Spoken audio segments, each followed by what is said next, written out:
جب حج کے لیے روانگی ہو تو سب سے پہلے لوگوں کو ملنا چاہیے۔ یہ بات ذہن میں رکھیے کہ آپ حج پہ جائیں یا عمرے پہ جائیں، تو بالخصوص حج پہ تو آپ لوگوں کو جا کے ملیں، رشتہ دار ہیں، عزیز ہیں، دوست ہیں، تو ان کو جا کے ملیں کہ بھئی میں حج پہ جا رہا ہوں اور ایک نئی زندگی میری شروع ہونے والی ہے، تو میری کوئی کوتاہی ہے تو آپ معاف کیجئے گا۔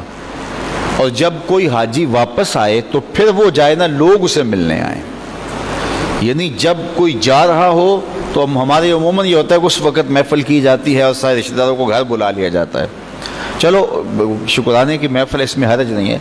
لیکن حج پہ جانے والے کو خود جا کے ملنا چاہیے۔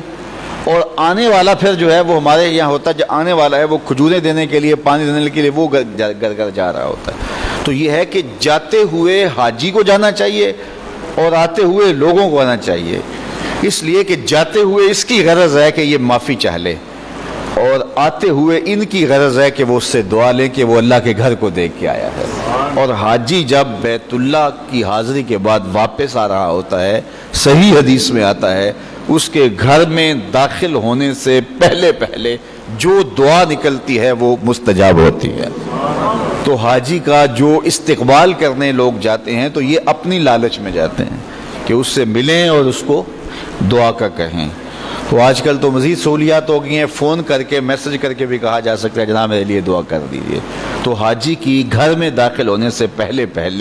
کی گئی دعا جو ہے وہ رد نہیں ہوتی، وہ مستجاب ہوتی ہے۔ تو جب وہ یہاں سے نکلے، لوگوں سے مل لے، حقوق العباد ہو تو اس کی تلافی کر لے، قضا نمازیں اس کے ذمے ہیں تو وہ ان کو ادا کر لے۔ اس طرح خواتین پر اگر روزے ہیں،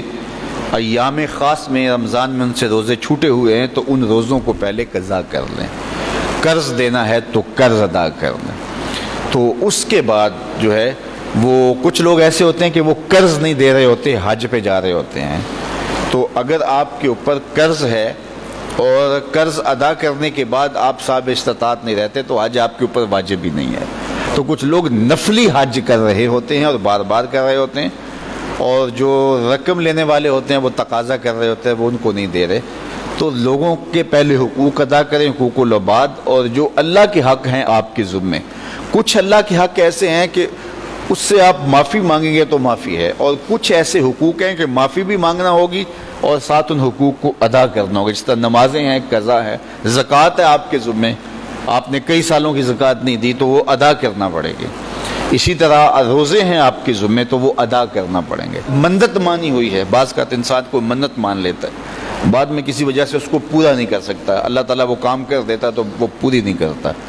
تو یہ بھی اللہ کا قرض ہے، اس کے ذمے اللہ کا قرض ہے، اس نے اللہ سے منت مانگی تھی مالک میرا یہ کام کر دے، میں یہ کام کروں گا، میں یہ نیکی کروں گا، اتنے روزے رکھوں گا، اتنے نوافل پڑھوں گا، میں غریبوں کو کھانا کھلاؤں گا، میں مسجد بنوا دوں گا، میں یہ کروں گا۔ اس نے منت مانی تھی، اللہ نے جو ہے وہ اس کی منت کو پورا کر دیا۔ اب اس کے ذمے لازم ہو گیا، اس نے اپنے اوپر خود فرض کیا تھا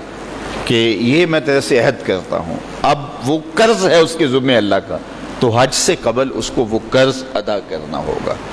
اس کے بعد پھر وہ حج کے لیے روانہ ہو، گھر کے ضروری اخراجات